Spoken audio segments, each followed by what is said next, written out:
Akhirnya episode One Piece 1140 udah tiba, di mana kita tahu Bonnie bikin klon-klon Kuma berbalik lawan Marin. Luffy balik lagi di Gear 5, ngamuk abis, dan bajak laut prajurit raksasa ikut nimbrung. Tapi Saturn nusuk Vegapunk. Tonton sampai akhir buat tahu apakah kakek itu selamat. Episode dimulai di tempat yang terakhir berakhir dengan kekacauan di Egghead yang lagi seru-serunya. Ledakannya parah banget, gede banget, sampai kapal-kapal jauh aja bisa lihat, termasuk kapal baru yang super gede yang baru aja mendekat ke blokade Marin. Yap, itu pasti kapal yang bakal ngehancurin kapal pemburu pengungsi Saturn.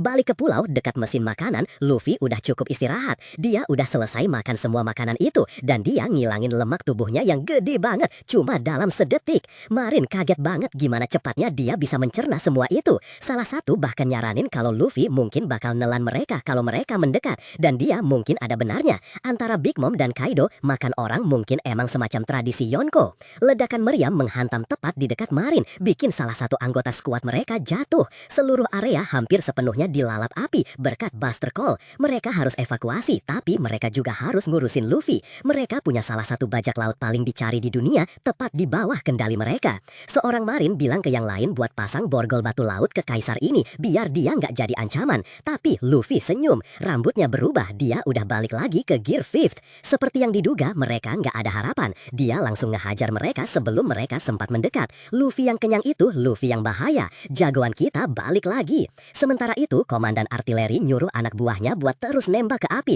nggak berhenti sampai pulaunya bener-bener hancur berkeping-keping. Saat Bonnie, Kuma, Franky, dan Atlas jatuh di udara setelah Kizaru ngehancurin roket pelarian mereka, Vegapunk coba mencerna ini, tapi dia memutuskan buat ngelakuin sesuatu. Pakai komunikatornya, Vegapunk nelpon Atlas. Dia masih di udara, pas di samping Bonnie dan yang lain. Saturn nyuruh pasifista buat nembak, dan mereka terus ngecharge laser mereka. Panggilan itu nyambung. Vegapunk takut banget momen ini. Pikiran kalau Bonnie sebagai bajak laut suatu hari bakal dibunuh sama pasifista, klon dari ayahnya sendiri, itu bikin dia mimpi buruk. Itu lelucon kejam dan gelap yang gak bisa dia biarin gitu aja. Dia gak bisa terang-terangan ngelanggar kesepakatan Kuma sama Saturn, tapi dia nyelipin satu trik terakhir dalam karyanya. Dia ngorbanin nyawanya dan masukin program rahasia ke semua pasifista.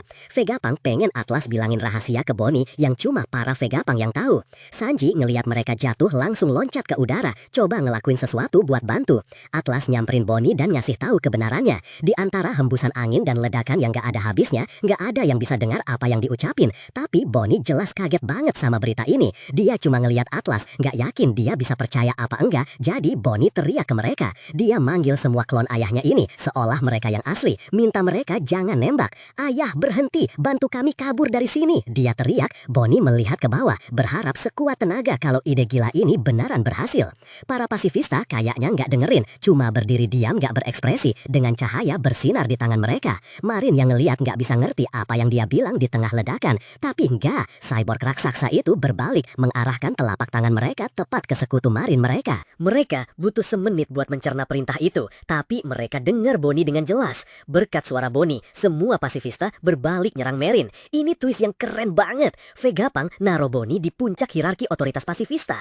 Dia bahkan di atas otoritas Gorosei. Seperti kata Vegapunk, meskipun dunia adalah lawanmu, ayahmu gak akan pernah mengkhianatimu. Ini bisa berarti Bonnie juga bisa ngasih perintah ke Seraphim karena mereka pakai hierarki komando yang mirip. Dengan 4 dari mereka di basement, topi jerami mungkin punya sekutu kuat yang nunggu. Pasukan darat udah gemetar ketakutan. Semua pasifista ngikutin perintah ini, bahkan yang jauh sekalipun. Mereka jelas punya sistem komunikasi internal gitu. Bonnie baru aja punya pasukannya sendiri. Ini kerugian gede banget buat Marin dan pemerintah dunia. Usaha mereka buat ngurung Egghead berantakan total, hampir sepenuhnya karena pengkhianatan Vegapunk. Saturn sadar apa yang Vegapunk lakuin, langsung dipenuhi amarah murni, dan dia langsung nusuk Vegapunk dengan kaki iblisnya yang tajam, menusuk pria tak berdaya itu sampai tembus. Duh, ini kayak luka fatal banget. Filantropis yang ngasih banyak banget ke pemerintah dunia mungkin bakal tamat cuma gara-gara salah satu pemimpin yang ngamuk. Vegapunk terbatuk-batuk, mengap-ngengap nyari napas. Bonnie teriak kaget ngeliat apa yang baru aja terjadi sama salah satu teman terdekat ayahnya. Franky ngumpat saat tubuh idolanya jatuh ke lantai, terlalu jauh buat ngelakuin apa-apa. Saturn sama sekali nggak nunjukin sedikit pun kekesalan atau rasa bersalah karena udah ngebunuh ilmuwan terhebat di dunia.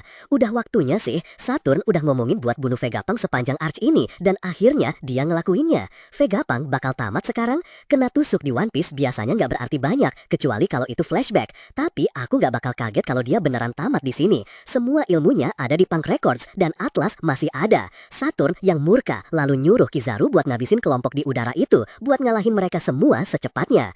Kizaru nggak buang-buang waktu lagi, langsung ngeblitz para petarung di langit dengan sinar cahaya. Sanji dan Franky kena serangan, kesakitan banget. Sanji ngeblok salah satu sinar, tapi akhirnya ketusuk juga sama Kizaru. Wah, ini agenda Peace bakal heboh nih gara-gara ini. Kayaknya di fandom hardcore, Kizaru lebih disukai daripada Sanji, yang jujur aja emang seharusnya begitu. Ini masih nunjukin kalau Sanji harusnya berjuang keras lawan karakter sekelas Kizaru. Aku pengen banget lihat mereka duel 1 lawan 1, tapi belum waktunya. Sang Admiral mendekat, alat cahaya di tangan. Dia mengangkatnya di atas kepala dengan genggaman 2 tangan, berencana melancarkan pukulan besar. Bahkan saat dia bersiap buat ngalahin mantan temannya, Kizaru coba minta maaf, bilang kalau dia bakal ngalahin pasangan itu, Kuma dan Bonnie, barengan dalam satu serangan, dan itu nggak bakal sakit. Mereka bakal bersama di akhir. Bonnie nggak bakal berterima kasih buat itu, tapi sebelum Kizaru bisa ngelancarin serangan, dia dengar suara tawa yang familiar banget. Sebelum sang Admiral sempat berbalik, Luffy datang dengan serangan kejutan dari belakang. Pukulan Gear 5 super besar yang dialiri haki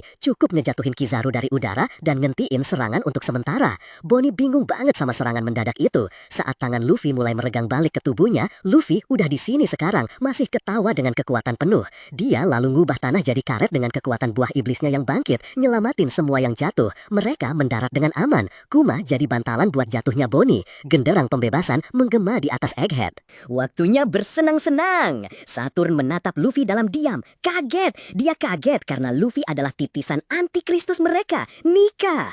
Aku sih berharap ada komentar dari Saturn tentang Nika di sini, tapi kayaknya belum ya. Kita lihat Kizaru duduk di tanah, megangin kepalanya setelah dipukul Luffy. Kayaknya dia baik-baik aja. Ya, Luffy mungkin emang lebih kuat dari Kizaru, tapi Kizaru tetap kuat kok guys. Bonnie buru-buru ke sisi Vegapunk tua, mendesaknya buat bangun. Kita bakal tamat kalau tetap di sini. Kakek itu udah kehilangan banyak darah. Sementara itu, di tempat rongsokan, suara Genderang sampai ke robot raksasa. Dan sekarang matanya menyala penuh dan motornya mulai berdengung. Gak ada keraguan lagi sekarang. Benda kuno ini udah bangun, balik lagi ke medan perang. Bonnie baru sadar apa arti ritme itu. Dia teringat lagi obrolannya sama Kuma tentang Nika saat mereka nari bareng dengan irama yang sama, irama Dewa Matahari. Bonnie diam cuma melihat ke langit. Vegapunk lelah dan kesakitan berhasil mengkonfirmasi apa yang dia lihat. Jadi kamu belum sadar, tapi aku juga nggak bakal percaya sebelum ngelihat sendiri. Topi jerami itu, Luffy yang menarik perhatian Kuma, ternyata adalah Dewa Matahari Nika sendiri. Bonnie terdiam. Apa? Vegapunk melanjutkan. Kuma benar. Buster Call apa gunanya itu? Ada orang-orang di dunia ini yang udah nunggu dia berabad-abad. Buster Call itu hal sepele buat orang kayak Nika. Dan udah waktunya sekutu Dewa Matahari muncul. Beralih ke pantai timur laut Pulau Egghead, Marin ngelaporin kalau ada kapal super besar yang mendekat. Mereka ngenalin Jolly Roger-nya, kemungkinan besar dari pelajaran sejarah, karena mereka kira kru ini udah mati 100 tahun lalu. Tapi ini dia mereka. Kapal itu nggak melambat, dia langsung nyeruduk ke arah kapal perang Marin, siap buat ngehancurin mereka jadi berkeping-keping cuma dengan ukurannya yang masif. Komandan Marin yang panik nyuruh anak buahnya buat nembak pendatang baru itu. Tapi apa yang bisa Meriam harapkan buat ngelawan bajak laut prajurit raksasa? Bener banget, itu kapten bersama Dory dan Brogy, dan mereka di sini buat jemput topi jerami Luffy. Marin teriak, tembak sialan, kenapa bajak laut prajurit raksasa ada di sini? Dan para raksasa ngasih jawaban terbaik. Brogy bilang, lihat mereka Dory, mereka nanya kenapa kita di sini. Dan Dory ngebales, pertanyaan bodoh banget, nggak ada kebetulan di dunia ini kan Brogy? Brogy lalu teriak, kami di sini buat kamu topi jerami. Dan Dory melengkapi, Dewa Matahari. Ya ampun, episode One Piece yang super memuaskan dan bikin hype. Setiap Buster Call selalu menyertakan raksasa ramah. Antara pasifista dan para raksasa, Marin kehabisan kapal buat Buster Call ini. Dan gimana mereka tahu? Ingat, terakhir kali kita lihat mereka setelah Shanks ngalahin Kid. Dory dan Brogy ngumpet bareng layap dan ngabisin sisa bajak laut Kid. Marah karena Kid bahkan ngancam buat nyerang Elbaf. Setelah itu, mereka pasti ngobrol sama Shanks. Dan Shanks mungkin bilang, iya Luffy, dia udah bangkitin buah iblisnya. Dia Nika sekarang. Dan mereka kayak, Nika? Kita semua kenal dia. Dulu nggak ada yang tahu Nika. Sekarang semua orang tahu. Joy Boy mungkin raksasa atau bukan Air. Jadi wajar kalau para raksasa kenal dia. Tapi tetap aja, mereka bisa aja sadar di Little Garden dulu. Oh, sifat karetnya itu persis kayak buah Nika. Tapi kayaknya mereka butuh konfirmasi awakeningnya. Dan sekarang ini bakal jadi jembatan ke Elbaf. Arc besar berikutnya kita bakal lihat Loki, pangeran Elbaf. Saul mungkin ada di sana, pria yang ditandai api yang bisa nuntun mereka ke Road Poneglyph terakhir. Ini saga terakhir guys, dan power up yang gila banget buat topi jerami. Pasukan raksasa, klon Buccaneer yang gak terhitung, dan robot raksasa legendaris Egghead, semuanya ini power up besar. Tapi masalah terbesar sekarang masih Vegapunk. Luffy janji ke Sentomaru dia bakal bawa kakek itu keluar dari pulau. Sekarang dia udah luka parah banget, bakal lebih susah dari sebelumnya. Itulah episode 1140. Bonnie ngasih perintah ke klon-klon. Gear 5th Luffy dan kedatangan raksasa itu pure fire. Tapi Vegapunk lagi parah banget kondisinya. Kalau recap ini bikin kamu hyped, langsung aja smash tombol like dan komen 1141 di bawah biar lebih banyak fans One Piece tahu. Biar episode berikutnya cepat keluar. Subscribe buat jaga hype-nya tetap hidup dan sampai jumpa di lain waktu.